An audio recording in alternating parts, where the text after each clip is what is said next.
My name is Kaylee, and I am 38. I spent over 13 years as a senior specialist in international recruitment before I had to put my career on hold. For 5 years, my siblings, Madison and Tyler, called our family's coastal salt farm a worthless pit of sand. They refused to contribute a single dollar toward mom's progressive late-stage dementia care, claiming they were financially drowning. 2 weeks ago, I found a hidden folder in mom's old desk, a professional appraisal valuing that land at $3,500,000. The agreement was signed exactly 10 days before the stroke that took her speech away forever. At that point, seeing those dates on the appraisal, would you have confronted them immediately, or would you have waited to see how far their greed would go? Brine and expensive cologne make for a nauseating mix. Madison and Tyler pulled into the gravel driveway in a Range Rover and a Mercedes that looked like they belonged in a showroom, not on the salt-sprayed edge of the Oregon coast. Madison stepped out first, shielding her eyes from the sun with a hand adorned in jewelry that probably cost more than the medication mom requires every month. She immediately wrinkled her nose at the barn and the weathered siding of the farmhouse. "It's so damp here." "Kaylee," she said, stepping over a puddle of rainwater on the porch with a look of pure disgust.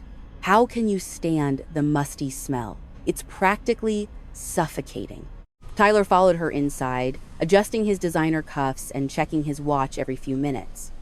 He didn't ask how mom was doing or if her breathing had improved. He didn't even look toward her room. Instead, he tossed his keys onto the kitchen table and asked what time we were eating, treating me like a live-in housekeeper rather than the sister who hasn't had a full night's sleep in 1,800 days. I remained unnervingly calm, moving through the kitchen with a precision they mistook for compliance. For 5 years, I had been the silent investor in their version of family funding, the emotional and physical labor they refused to touch. I watched Madison pull out her phone to take a selfie with mom, who was sitting in her wheelchair staring blankly at the wall. Madison adjusted mom's shawl for the camera, then spent 5 minutes choosing a filter for a post about coming home to care for family. It was a performance, a subscription to virtue, where I was the only one actually footing the bill.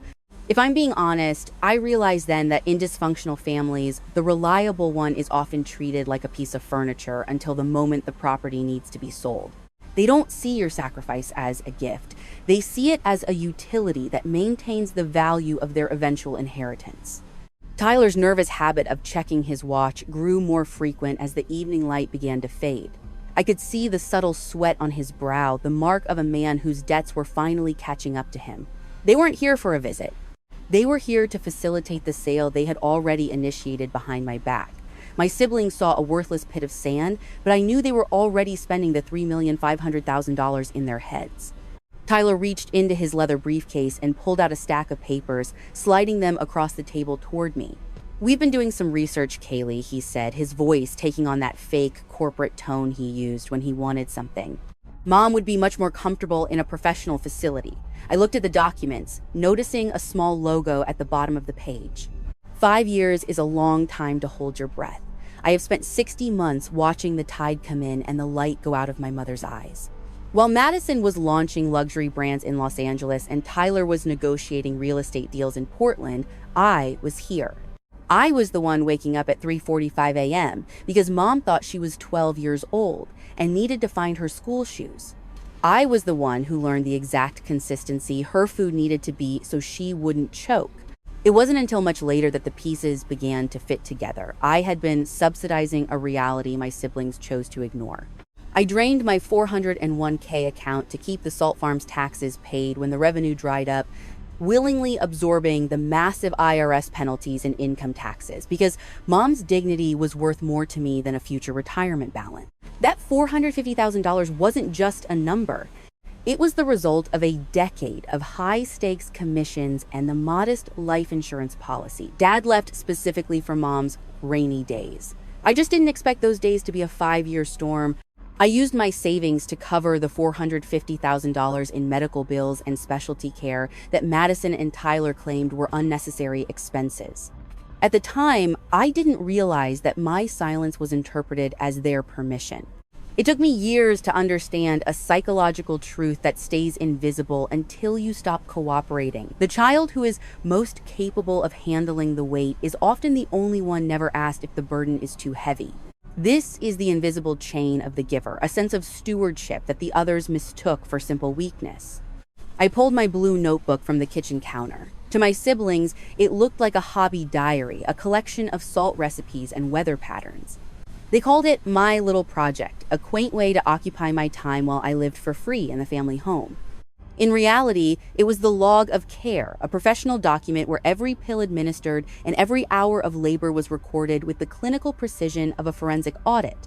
They saw a sister who had given up on her career. I saw a professional building a fortress of evidence.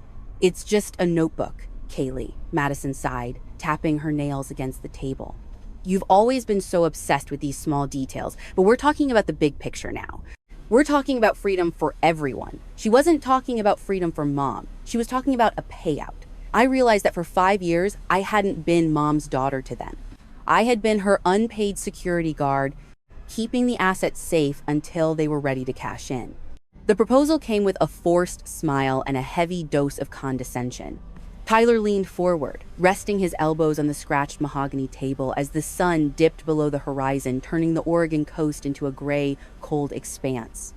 He told me that the farm was bleeding money, a term he likely plucked from a corporate handbook, and claimed that selling it to the developer whose logo I just spotted was the only way to fund mom's future. Madison chimed in, her voice pitched in that artificial tone of concern she used for her social media followers. We've thought about you too, Kaylee, she said, sliding a separate piece of paper toward me. We're willing to give you a $50,000 stipend from the sale proceeds. For your trouble. I looked at the number.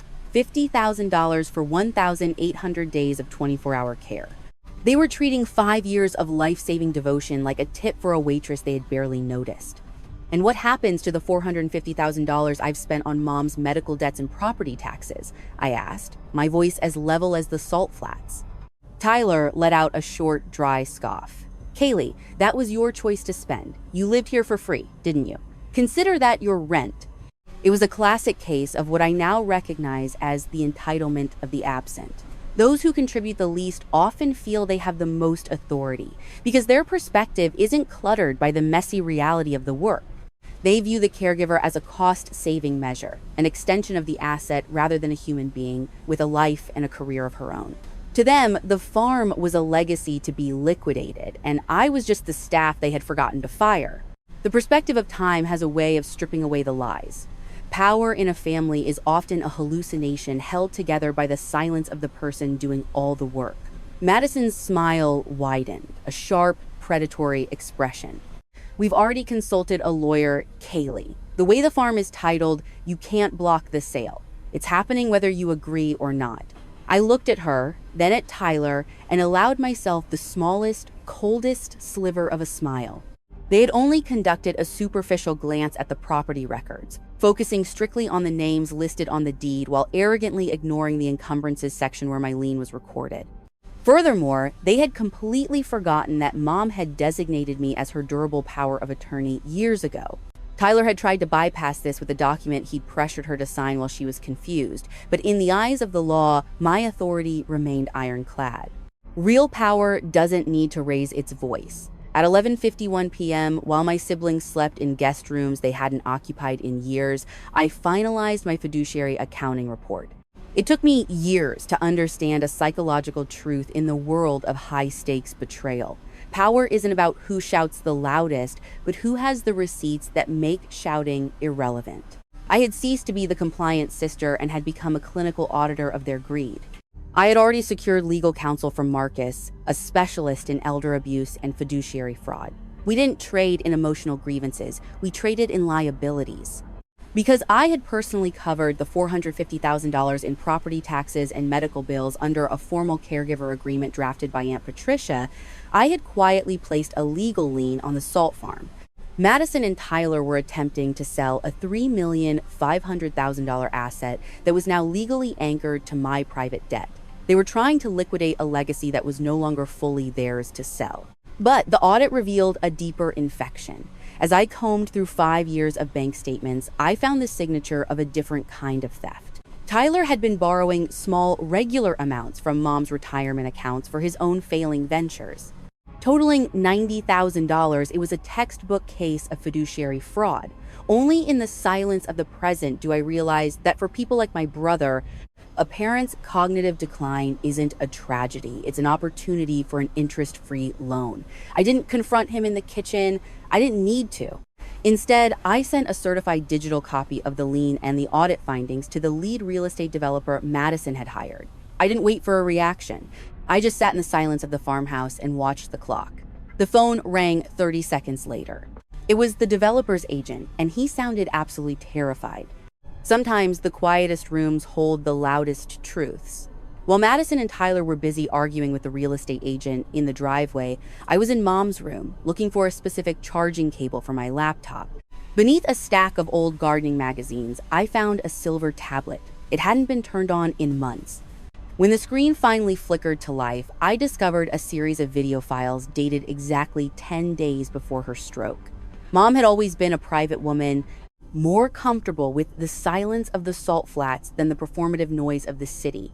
In these videos, she was talking to the camera with a clarity that the dementia had already begun to steal. She spoke about the fog moving into her mind and her growing fear that she would soon lose the ability to protect the legacy she had spent 40 years building. Then I reached the final video entry. The framing was awkward, likely propped up against a bedside lamp. Tyler was in the room. He was leaning over her, his shadow stretching across the quilt. He wasn't yelling. He was using that soft, oily tone he reserved for high-stakes real estate deals. He was holding a blank sheet of paper and a pen, pressuring her to sign it, telling her it was just a document for the insurance company. I watched my mother's hand tremble as she pushed him away. I watched the look of pure, predatory calculation in my brother's eyes when he thought no one was watching. At the time, I didn't realize that the person who cannot speak has often already left behind the most powerful testimony. This wasn't just a recording. It was a digital witness to attempted fiduciary fraud. It was the deep twist that redefined my siblings' neglect into an active crime. If I'm being honest, I felt a strange sense of calm as the video ended. I didn't need a judge to see this to know I had already won. Real power in a family doesn't come from a legal document. It comes from the truth that nobody dares to admit aloud. I realized then that I didn't need to win a court case. I only needed to win the moral trial that was about to take place in our own living room. I closed the tablet and walked to the window. Below, the developer's car was speeding away, leaving a cloud of dust on the horizon. My siblings were walking back toward the house, their faces red with the exertion of their own greed. They thought they were coming back to negotiate my surrender. They had no idea that I was holding the one thing that would make their reputations vanish, like salt in the tide. I knew exactly who needed to see this video next. Reputation is the only currency my siblings truly value. I realized then that for those who live for appearances, the threat of truth is more painful than the loss of money. At 4:00 p.m., the following day, I invited Aunt Patricia over for tea. She was the matriarch of our lineage, a woman whose social standing in Charleston and beyond acted as a gravitational force. Madison and Tyler were forced to sit there, their designer clothes suddenly looking thin and cheap, as I laid out my forensic audit on the coffee table. I didn't start with the video. I started with the accounting. I presented the professional appraisal for $3,500,000 that they had tried to hide. I showed the certified copies of the $450,000 in medical debts and property taxes I had personally covered. I explained the legal lien I had placed on the property, a blockade that turned their planned sale into a legal impossibility. Tyler tried to interrupt, his voice high and defensive, but Aunt Patricia raised a single hand, silencing him without a word. Then, I placed the silver tablet in front of her and hit play. The grainy footage of Tyler pressuring a sick woman to sign a blank document filled the room. With the clarity of hindsight, the silence that followed was heavier than the sea air outside. It was the silence of a legacy being dismantled in real time. Aunt Patricia watched the entire clip, her face hardening into a mask of cold fury. She didn't look at me. She looked at the two strangers who shared my DNA. This wasn't a dramatic confrontation. It was a clinical execution of their social standing. Aunt Patricia turned to Tyler and Madison, her voice a low, steady thrum. She gave them one choice sign over their entire interest in the salt farm to me for $1. Or she would personally hand that tablet to the district attorney and every member of their respective country clubs. She made it clear that their names would become synonymous with elder abuse and fiduciary fraud before the sun went down. If I'm being honest, I felt no joy in watching Tyler's hands shake as he reached for the pen. I simply felt the ledger finally balancing. Madison tried to cry, but Patricia didn't offer a tissue. She just pointed at the signature line. By 5:30 p.m., the documents were signed and notarized.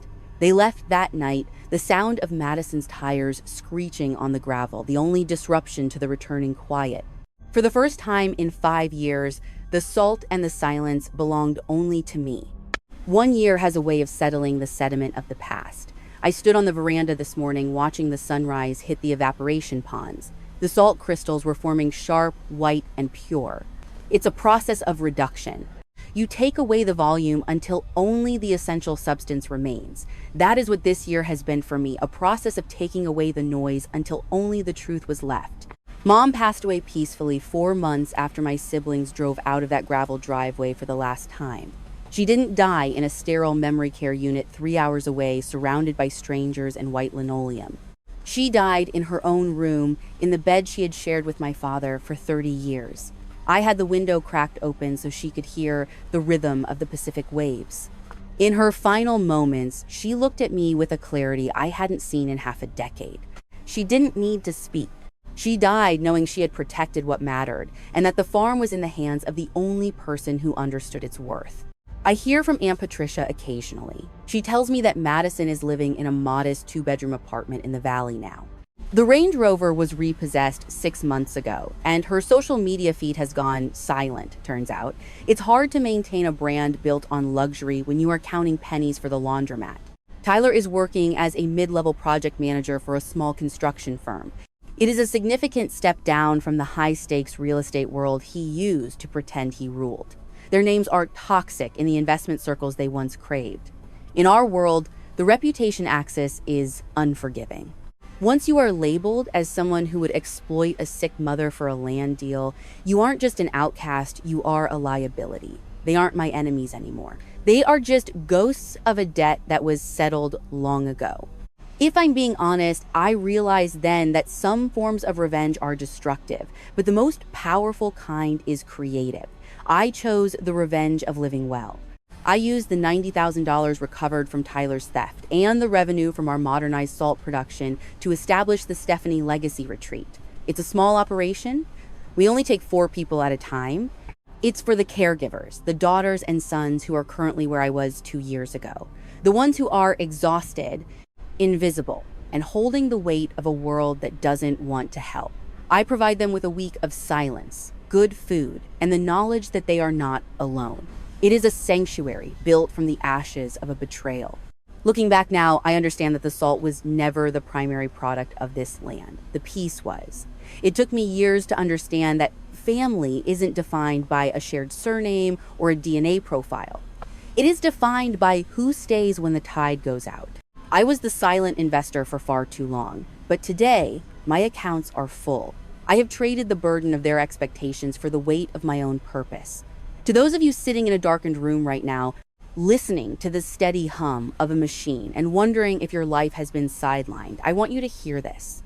You don't need their thank you to know your value, but you do need the courage to document your worth. You are not a worthless burden. You are the steward of a legacy, and that is a high status position, even if the world treats you like the help. Some debts are paid in money, but the most important ones are paid in presence. I've learned that the strongest things in this world are often the quietest, the salt, the sea, and the woman who refuses to be moved.